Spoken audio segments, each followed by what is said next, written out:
So right now, there are enough new energy projects waiting for a grid connection in the U.S. to power, well, practically half the country. Yeah, it's a massive number. We are talking about 2.2 terawatts of power. Yeah. But because of just sheer bureaucratic gridlock, these projects are stuck. They're in this interconnection queue that can take up to, like, 10 years to clear. Which is an infrastructure bottleneck on a scale we just haven't seen in modern history. I mean, the entire U.S. power grid right now has a total operating capacity of roughly 1.25 terawatts. Wow. Okay, so you basically have this phantom grid, right? Nearly double the size of the actual grid, just sitting in paperwork purgatory, waiting for a signature and, a transformer upgrade. That is insane. And that brings us to our mission for you today. We are exploring this massive impending collision between exploding global electricity demand and our deeply congested, aging traditional power grid. But more importantly, we're going to uncover the fascinating, rapidly deployable off-grid technologies stepping in to bridge that gap.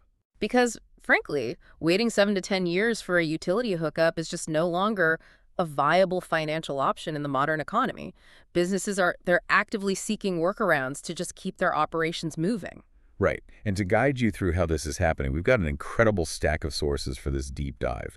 We're integrating a really detailed macroeconomic financial report from Guinness Sustainable Energy. That's from November 2025. Yeah, really comprehensive data in there. Plus technical engineering data from EV charging innovators, Spark Charge and Beam Global, and some on-the-ground reporting from Electric. So, okay, let's unpack this. Because before we can really explore how companies are bypassing the grid, we need to understand the sheer overwhelming scale of the demand shock that's, like, breaking the system in the first place. Absolutely. The demand inflection is staggering, especially when you look at the historical context. Right, because we've been coasting for a while, right? Exactly. For the last 20 years, U.S. power consumption has been effectively flat, like hovering around a tiny 0.4% annual growth rate. Just 0.4. Yeah. We gained immense efficiencies with LED lighting, better HVAC systems, and, heavy manufacturing largely moved offshore. The grid was really just coasting. But now Morgan Stanley is projecting a 2.6% compound annual growth rate over the next decade. And the primary catalyst just drinking that massive ocean of power is artificial intelligence. Yeah. The Guinness report actually details the physical reality of what happens when you type a query into a large language model. Right, because people think it's just like a Google search. Exactly. A traditional search is mostly index retrieval. You ask for a recipe, a server finds a cache page and sends it back. It's computationally really lightweight. But AI it's fundamentally different. When you prompt a generative AI, it isn't just fetching a file. No, not at all. It is running the data through billions of parameters, calculating probability distributions across massive neural networks in real time on high-performance GPUs. And generating those tokens from scratch requires constant, intense electrical current flowing into, thousands of graphic processing units simultaneously. And the secondary layer to that power draw is the thermal management. Oh, right. Keeping it cool. Yeah. Those GPUs get incredibly hot, which means for every watt of power used for computing, massive data centers require nearly an equivalent amount of power to run industrial chiller systems just to prevent the servers from literally melting. That is wild. That combined load is exactly why a single AI query requires 10 to 40 times more electricity than a traditional search. 10 to 40 times. When you scale that multiplier across billions of daily global users, the infrastructure requirements, they completely break the traditional models. Yeah. The Guinness report notes that the major hyperscalers, so companies like Meta, Microsoft, Alphabet, Amazon, they're on track to spend a staggering $350 billion in 2025 alone just to build out AI capabilities. It's a gold rush, and the International Energy Agency, the IEA, they project that by 2030, data center electricity consumption will hit 420 terawatt hours. Yeah, that represents a 12 to 15% annual growth rate. They're essentially dropping the power demands of an entire medium-sized industrialized nation right onto the U.S. grid over just a handful of years. It makes me think of the grid like a rapidly expanding metropolitan area. You have 1 million new businesses trying to build multi-lane driveways onto the main municipal highway at the exact same time. That's a great way to look at it. But the local permit office, right, the utility company, only has one clerk working to approve the concrete, and they are, still using carbon paper. It's fundamentally bottlenecked. The report indicates wait times for grid connection across the U.S. are sitting between 4 to 10 years. Yeah. In Northern Virginia, which is practically the data center capital of the world, operators are hitting 7-year delays just to get the power turned on. And what's fascinating here is how the primary constraint in the energy sector has completely shifted. If you look back, say, 10 years, the main hurdle for a new energy project was financing and raw technology costs. Like solar panels were just too expensive. Right. Developers spent years just figuring out how to afford the build. But today, capital is abundant, and the core generation technology is remarkably cheap. The true hurdle now is sheer bureaucracy, municipal zoning, and physical interconnection constraints. It's all red tape and copper wires. Exactly. Speed is now the most valuable commodity. Time to power really dictates who wins and who loses in the AI and logistics economies. Right, because if you're a logistics fleet operator trying to electrify your delivery vans or a data center developer, you absolutely cannot afford to just sit idle for 7 years while a utility company runs environmental impact studies to upgrade a neighborhood substation. No, your business model will collapse. Exactly. You have to find a way around the roadblock. And that is exactly where our data from SparkCharge comes in. SparkCharge provides this really clear look at how the private market is basically engineering around municipal grid failure. They've essentially built a model that says, look, if the local utility can't bring high-voltage power to your commercial lot this decade, we will manufacture the grid in a box and drop it on your pavement tomorrow. Literally tomorrow.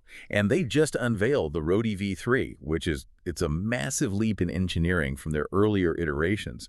Their older V2 system was a portable 200-pound battery pack. It was, something a tow truck driver could haul to give a stranded EV a few miles of emergency range. Right, very tactical. But the Roadie V3 is an entirely different category of hardware.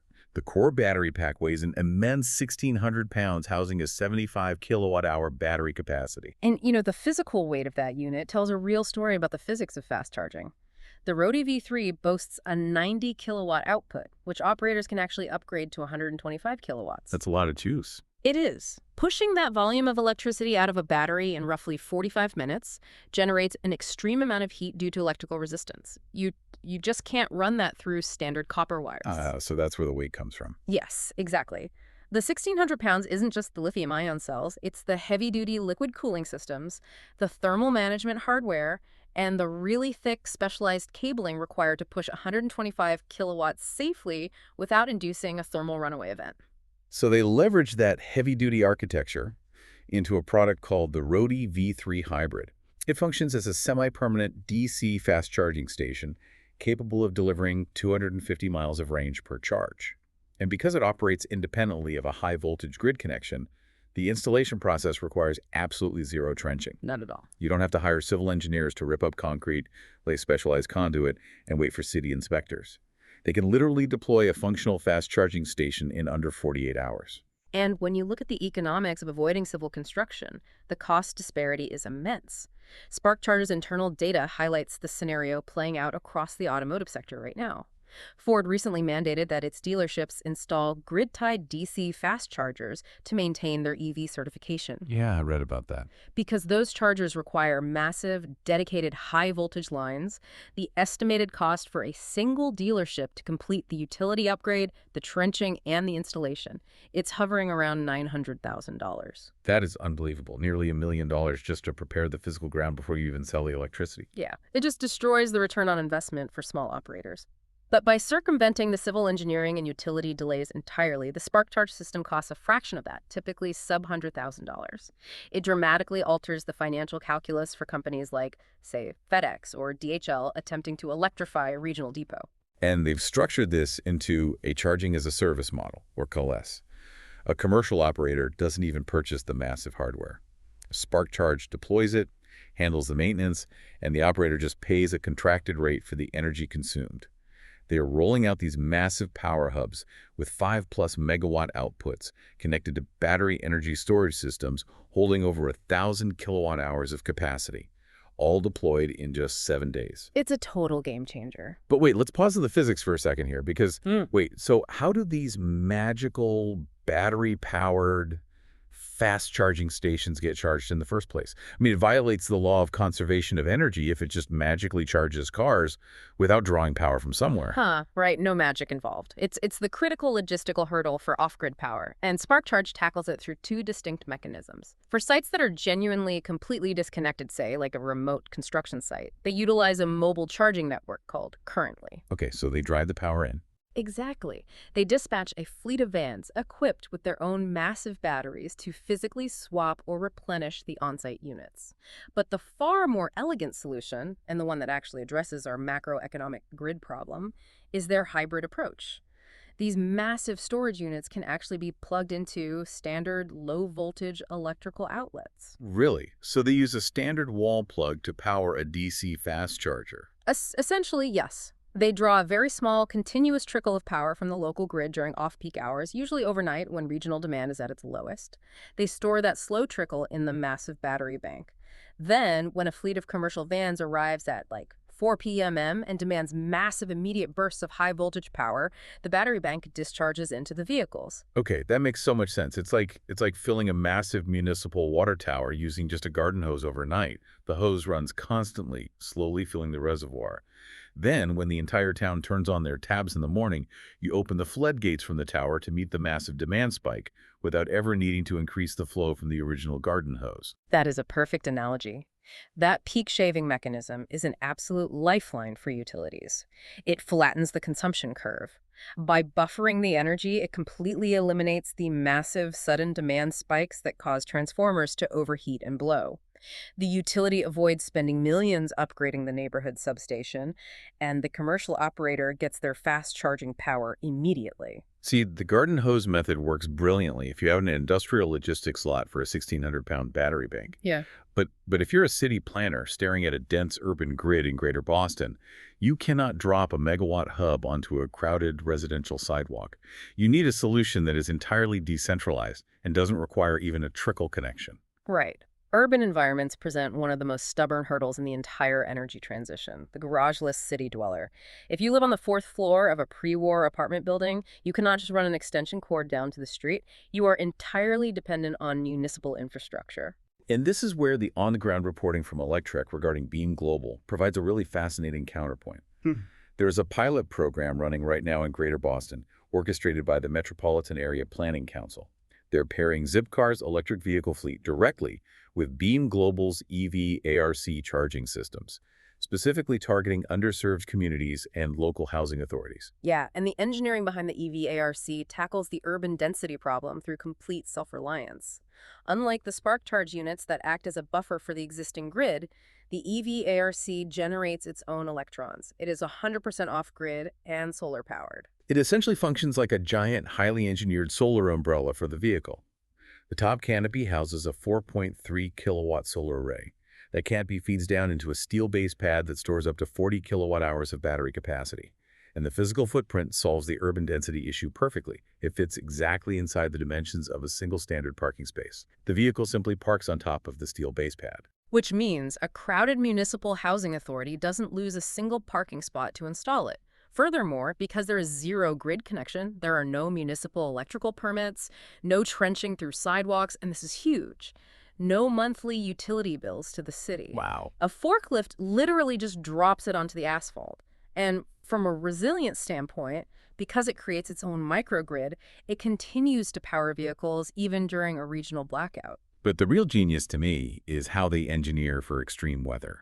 Because you'd think a massive solar canopy would act like a sail in a storm, right? Absolutely. But because the car parks directly on the base pad, the sheer weight of the vehicle, combined with the heavy battery bank in the base, acts as a physical ballast.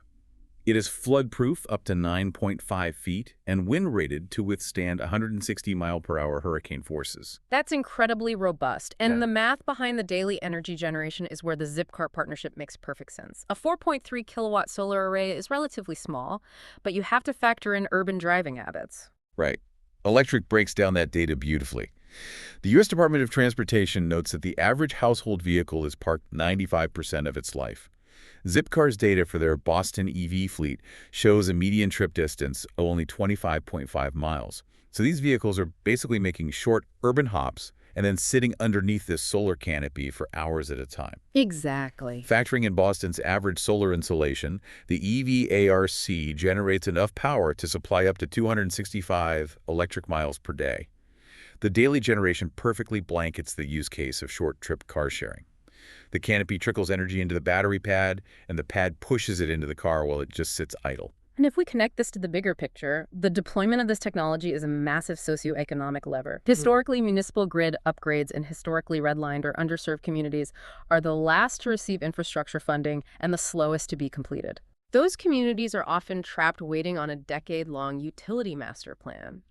But by deploying an entirely off-grid, self-generating solution, the city can basically bypass its own slow-moving bureaucracy and immediately introduce clean, zero-emission transportation to populations that usually get left behind. It completely democratizes access to the transition. But zooming out from Boston to the global stage, we have to look at whether these technological workarounds are actually economically and politically viable at a macro level. I mean, we are talking about rewiring the foundation of the global economy. Let's dig into the macroeconomic data from the Guinness report to see if the global capital markets support this shift. The capital markets are moving based on cold, hard mathematics. According to the Guinness report, the levelized cost of energy, which evaluates the total cost to build, operate, and fuel a power plant over its entire lifespan, has definitively shifted. Right, the economics are changing. Dramatically.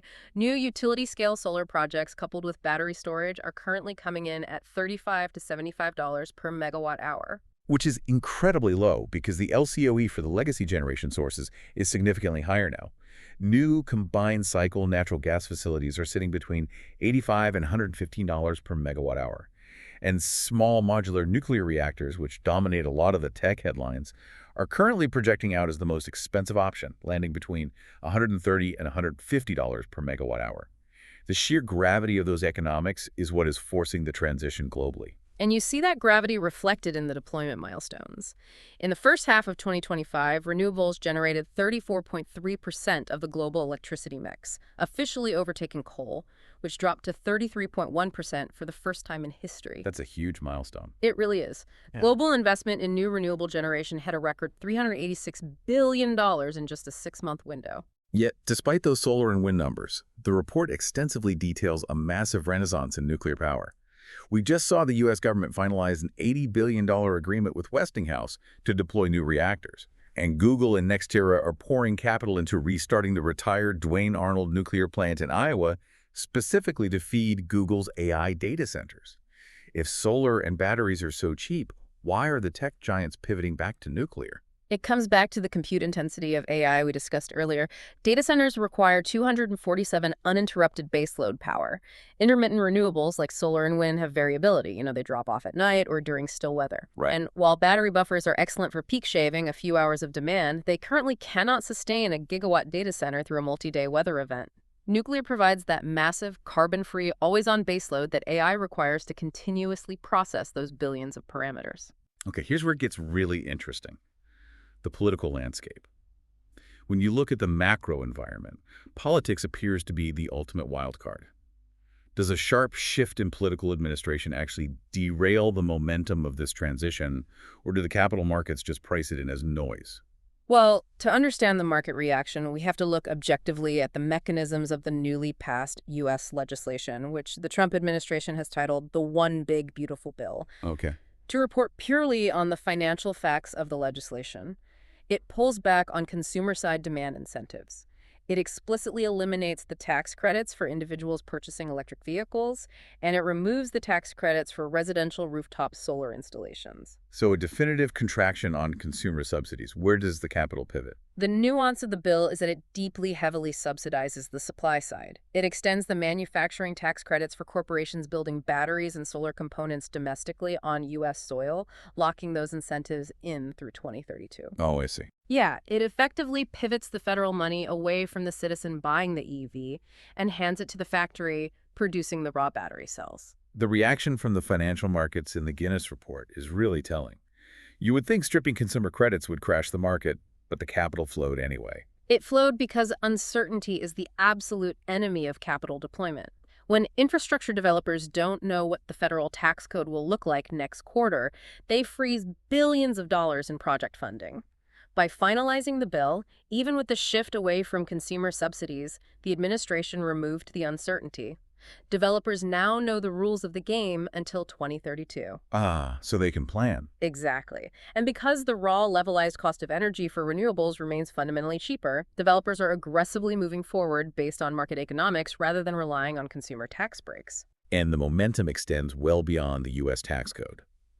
The report highlights a crucial temporary supply chain truce between the U.S. and China regarding rare earth minerals, which are, the absolute lifeblood of battery manufacturing.